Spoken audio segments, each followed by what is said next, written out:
भारत की धरती से निकला एक ऐसा हीरा जिसे देखकर बादशाह पागल हो गए, जिसके लिए साम्राज्य टूट गए और जिसे पाने के बाद कई राजाओं की मौत रहस्यमयी बन गई। लेकिन सबसे बड़ा सवाल आज भी वही है, क्या अंग्रेजों ने कोहिनूर को सच में तोहफे में लिया था या फिर ये इतिहास की सबसे बड़ी चोरी थी?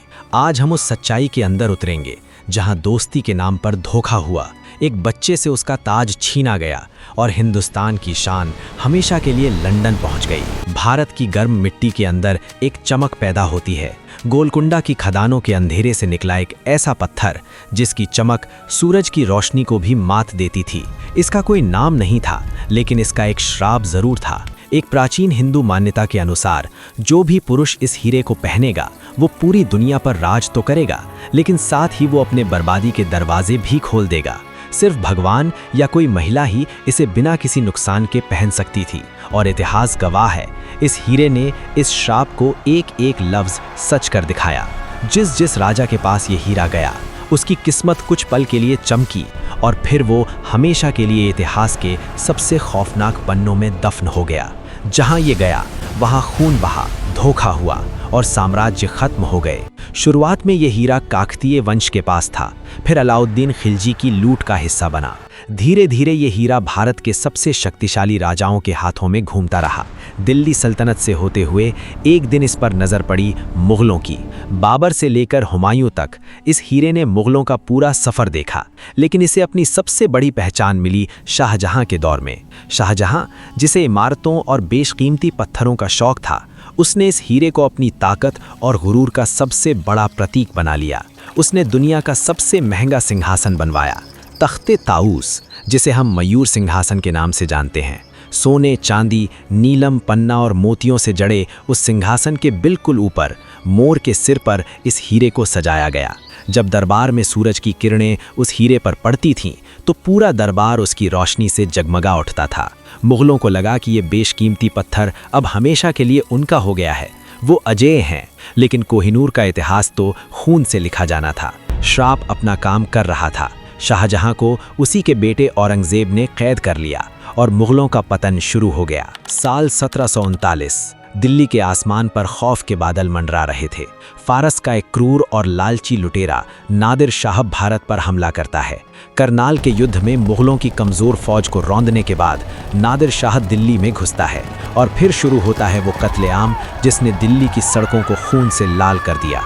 मुगलों का पूरा खजाना लूटा जा रहा था। मयूर सिंहासन को भी तोड़ दिया गया। नादिर शाह ने मुगलों की हर बेशकीमती चीज़ पर कब्जा कर लिया, लेकिन वो बेचैन था। उसे वो नहीं मिला जिसकी उसे सबसे ज़्यादा तलाश थी। वो जादुई हीरा गायब था। दरअसल हार मान चुके मुगल बादशाह मोहम्मद शाह रंगीला ने उस हीरे को अपनी पगड़ी के अंदर छुपा लिया था। रंगीला को लगा कि उसने अपनी सबसे बड़ी दौलत बचा ली है, लेकिन लालच की कोई वफादारी नहीं होती। रंगीला के ही दरबार के एक गद्दार ने नादिर शाह के कान में ये राज डाल दिया। अब नादिर शाह के सामने चुनौती थी कि बिना खून खराबे के और बिना अपनी शान गिराए वो हीरा कैसे हासिल करे। नादिर शाह ने एक बेहद चालाक चाल चली। उसने मोहम्मद शाह रंगीला को एक शानदार दावत पर बुलाया। वहां पर एक झूठी मुस्कान के साथ उसने रंगीला के सामने दोस्ती का हाथ बढ़ाया।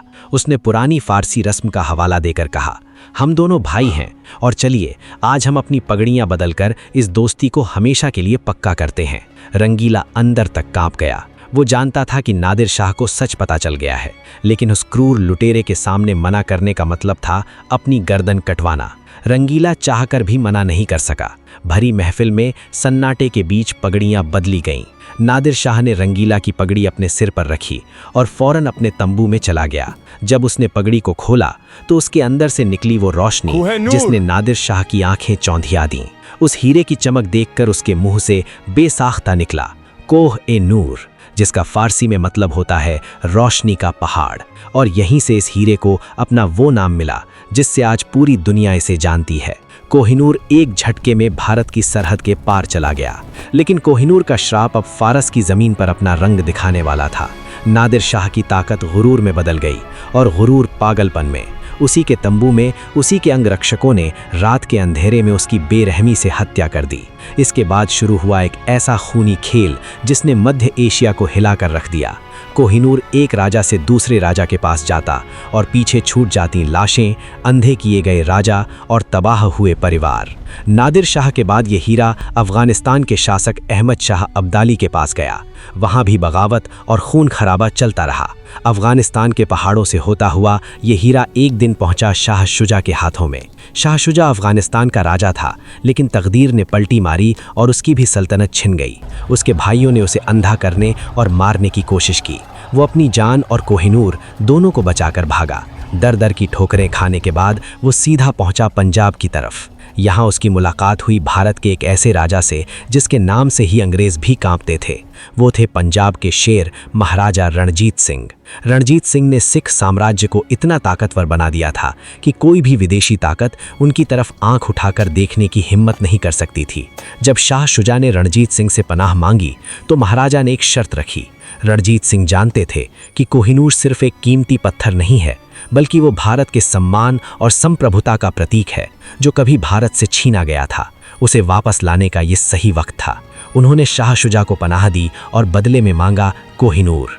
1813 में कई पीढ़ियों और खून खराबे के बाद कोहिनूर आखिरकार हमेशा के लिए वापस लौट आया भारत की मिट्टी में। महाराजा रणजीत सिंह के पास हीरा सुरक्षित था।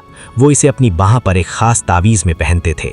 जब वो अपने घोड़े पर सवार होकर निकलते तो उनके बाजू पर चमकता कोहिनूर पूरे पंजाब को एक संदेश देता था कि भारत का सम्मान अब सुरक्षित है। जब तक रणजीत सिंह जिंदा रहे, अंग्रेज़ों की हिम्मत नहीं हुई कि वो सतलुज नदी पार करके पंजाब की तरफ कदम भी बढ़ा सकें। लेकिन क्या कोहिनूर को कोई हमेशा के लिए अपना बना पाया? क्या कोहिनूर का श्राप शांत हो गया था? नहीं, क्योंकि इस हीरे की प्यास अभी बुझी नहीं थी। अब इसकी नज़र थी भारत के सबसे मजबूत साम्राज्य पर, और इसे हासिल करने के लिए जो साजिश रची जाने वाली थी वो इतिहास का सबसे काला और बेशर्म पन्ना है।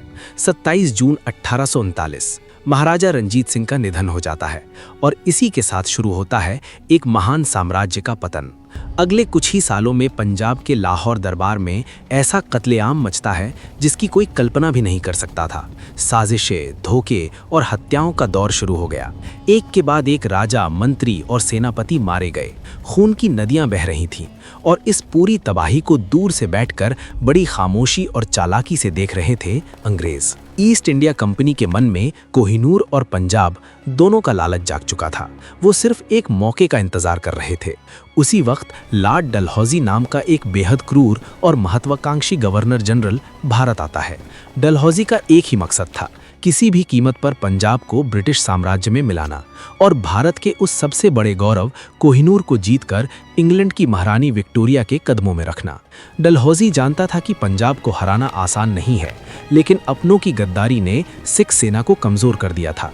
2 भयंकर एंग्लो सिख युद्धों के बाद साल 1849 में अंग्रेजों ने आखिरकार धोखे से पंजाब पर कब्जा कर ही लिया। लेकिन उस वक्त पंजाब का राजा कौन था? महाराजा रणजीत सिंह का सबसे छोटा बेटा महाराजा दुलीप सिंह, जिनकी उम्र उस समय सिर्फ 10 साल थी।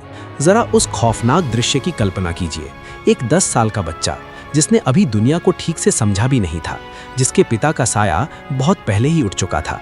अंग्रेजों ने सबसे पहले उस बच्चे को उसकी मां महारानी जिंदन कौर से खींचकर अलग कर दिया ताकि वो बिल्कुल अकेला और बेबस हो जाए। उसे एक अंधेरे कमरे में ले जाया गया। उस कमरे में लाल कोट पहने अंग्रेज अफसर अपनी संगीनों और बंदूकों के साथ डरावने तरीके से खड़े थे। उस छोटे से बच्चे दुलीप सिंह के सामने एक कागज रखा गया। ये थी लाहौर की संधि। इस संधि में लॉर्ड डलहौजी ने बहुत चालाकी और मक्कारी से एक खास शर्त जुड़वाई थी। शर्त के शब्द कुछ ऐसे थे: कोहिनूर नाम का ये हीरा जिसे महाराजा रणजीत सिंह ने शाह शुजा से लिया था, वो महाराजा दुलीप सिंह अपनी मर्जी से इंग्लैंड की महारानी विक्टोरिया को सौंपेंगे। जरा सोचिए, एक 10 साल का बच्चा जो अपनी माँ के लिए रो रहा है, जिसके राज्य को बंदूकों के दम पर कुचल दिया गया है, जिसे चारों तरफ से दुश्मनों ने घेर रखा है, वो अपनी मर्जी से कोई तोहफा कैसे दे सकता है? अंग्रेजों ने उस बच्चे के हाथ से वो कागज साइन करवाया और दुनिया को पूरी बेशर्मी से बताया कि कोहिनूर उन्हें तोहफे में मिला है। लेकिन सच तो ये था कि ये दिन दहाड़े एक अनाथ बच्चे से की गई इतिहास की सबसे बड़ी डकैती थी।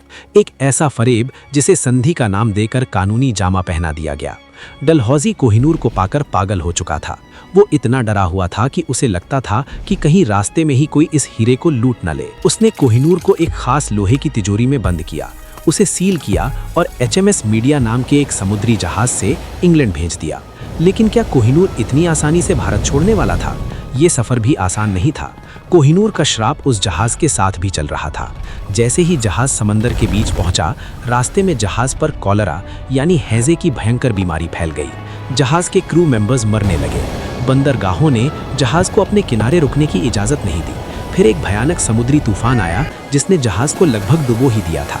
लेकिन किसी तरह मौत और तबाही से गुजरता हुआ ये जहाज 1850 में इंग्लैंड के तट पर पहुंचा। ईस्ट इंडिया कंपनी ने बड़े गर्व के साथ ये चोरी किया हुआ हीरा महारानी विक्टोरिया को सौंप दिया। इंग्लैंड में जश्न मनाया गया। दुनिया को दिखाने के लिए द ग्रेट एग्जीबिशन में इसे रखा गया कि कैसे एक महान ब्रिटिश साम्राज्य ने दुनिया के सबसे नायाब हीरे को हासिल कर लिया है। लेकिन अंग्रेज जनता को इसकी चमक कुछ खास नहीं लगी। तब प्रिंस एल्बर्ट ने फैसला किया कि इसे दोबारा तराशा जाएगा। कई दिनों तक इस हीरे को काटा गया। अपनी चमक बढ़ाने के चक्कर में कोहिनूर ने अपना 42% वजन और आकार हमेशा के लिए खो दिया। मुगलों और रणजीत सिंह का वो विशाल हीरा अब एक छोटा पत्थर बन चुका था। लेकिन महारानी विक्टोरिया को जल्द ही कोहिनूर के श्राप के बारे में पता चल गया था। भारत से लेकर इंग्लैंड तक लगातार होने वाली मौतों और बदकिस्मती ने उन्हें डरा दिया था। उन्हें बताया गया कि जो भी पुरुष इस हीरे को पहनेगा उसका विनाश तय है। और इसीलिए तब से लेकर आज तक ब्रिटिश राजघराने में किसी भी राजा ने कोहिनूर को पहनने की हिम्मत नहीं की। इसे सिर्फ महारानियां ही पहनती हैं या इसे ताज में जड़ कर रखा जाता है। आज भी भारत, पाकिस्तान और अफगानिस्तान इस हीरे पर अपना हक जताते हैं और इसे वापस मांगते हैं। लेकिन अंग्रेज आज भी उसी 1849 के खून से सने कागज का टुकड़ा दिखाकर कहते हैं कि ये तो हमें तोहफे में मिला था। आज कोहिनूर लंदन के टावर में बुलेट प्रूफ कांच के पीछे सुरक्षित रखा है। दुनिया भर से लाखों लोग हर साल उसे देखने आते हैं और उसकी चमक की तारीफ करते हैं। लेकिन अगर आप ध्यान से सुने तो उसकी ठंडी चमक के पीछे आज भी बहुत कुछ है जो खामोश नहीं हुआ है। उस कांच के पीछे आज भी एक 10 साल के बच्चे के आंसू कैद हैं। एक लूटे गए देश की चीखें गूंजती हैं। उन हजारों सैनिकों का खून दिखाई देता है जिन्होंने अपनी जान दी। कोहिनूर कभी कोई तोहफा नहीं था और ना ही कोई समझौता था। ये एक सोने की चिड़िया को पिंजरे में कैद करने की कहानी है।